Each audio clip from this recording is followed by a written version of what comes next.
So right here you can see how bad the paint is. I'm going to start with my Ultra Pro Speed Compound M110 with the rotary DeWalt polisher with the wool pad. Really heavy cut. It comes off pretty easily though, so there's not a lot of pressure. I'm at 1,000 RPMs on the machine, and I'm just kind of showing here how effective just one pass is on that paint.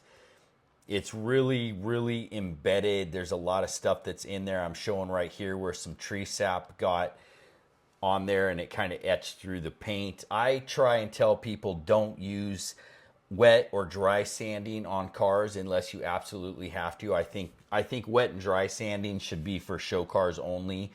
You don't want to sacrifice the clear coat for perfection that's not going to last unless it's a show car. So here you can see me, I got my little minis out, I got my 6-inch out, I got my hybrid out, I'm back to my rotary polisher. So I'm going over it a couple different ways to get different edges and crevices and cracks. There's some ridges on there that I'm working around.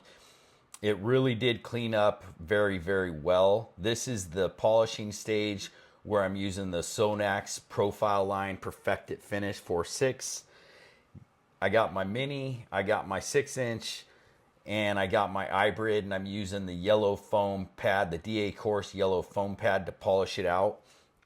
It cleaned up really, really nicely. So paint correction doesn't have to be hard. It doesn't have to be scary. You got to use proper technique.